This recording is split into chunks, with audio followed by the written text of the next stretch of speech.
Hey guys, this is the second devlog of the puzzle platformer that I have been working on. In this video, I'll be updating on the work done in the previous month of August. We'll be splitting this video in different topics, so it will be much easier to catch up the things that we have done. So yeah, let's get started.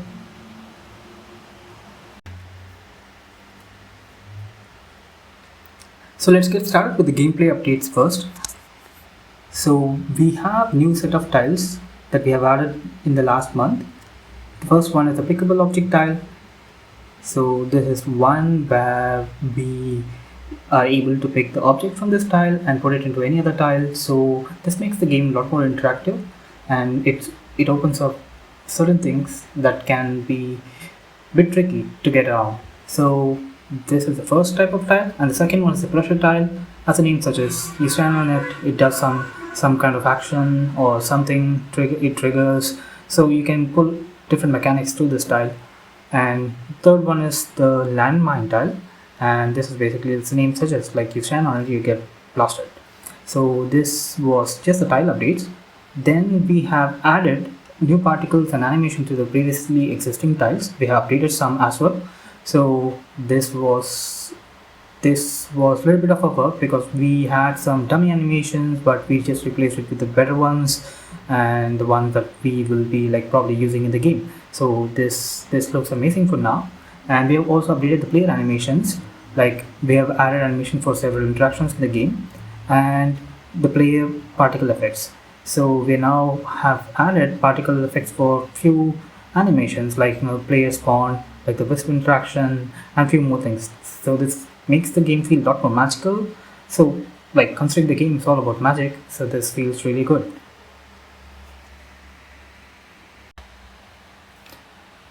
So next up is the core changes.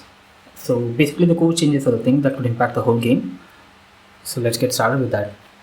For past few weeks I've been playing this game called Baldur's Gate 3, and crazy part about this game is that you can interact with any object on the map and it will have like a crazy impact with something in the map.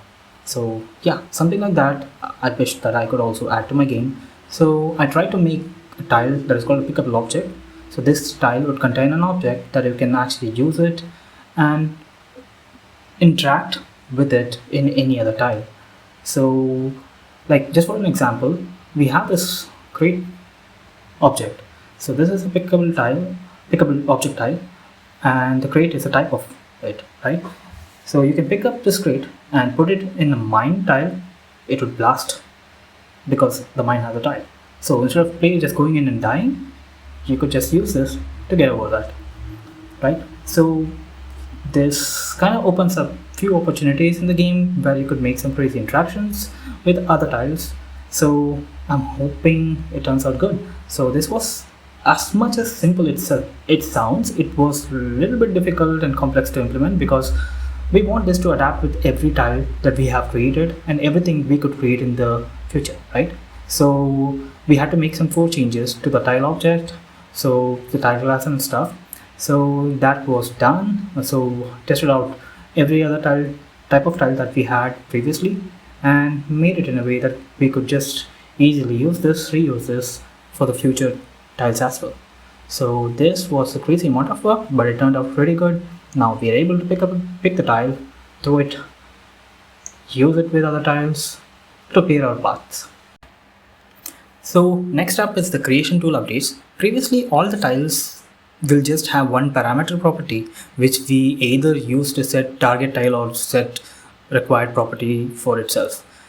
For example, we can, for a teleport tile, we can set which is the target tile that you are going to teleport to, and for a trap tile we can use it to set how many counts of steps that the player needs so it can pop up. So it's a iterative it's not an iterative process, it's a how you say a repetitive process. So you can set those properties using that.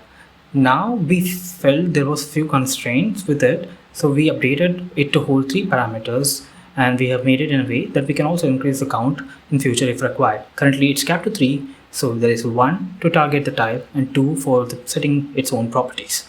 So this was not that much of a work, but it was required in order for the future, in order to ease the process in future. So yeah, this was done. And also the tiles like trap tiles and switch tiles have been updated with certain properties in order to make things more accessible for the players to create and use them, and make them more make the properties more readable, so you can modify and just use it as I'm using it. So basically that. Now we have come to the end of the video, so thank you for watching this video. Like, and also I say we a lot, that doesn't mean multiple people are working. This game is just being made by me, and I do hire artists and like buy some assets that go well with the art. So yeah, it's just me, and the art stuff I just get it from other people. So looking forward to whatever comes up in future, and hopefully when the game releases I'll have more content in the game so that you feel that it's worth buying. So yeah, it's a long way ahead, but still hopefully we'll reach there some way. Thank you so much.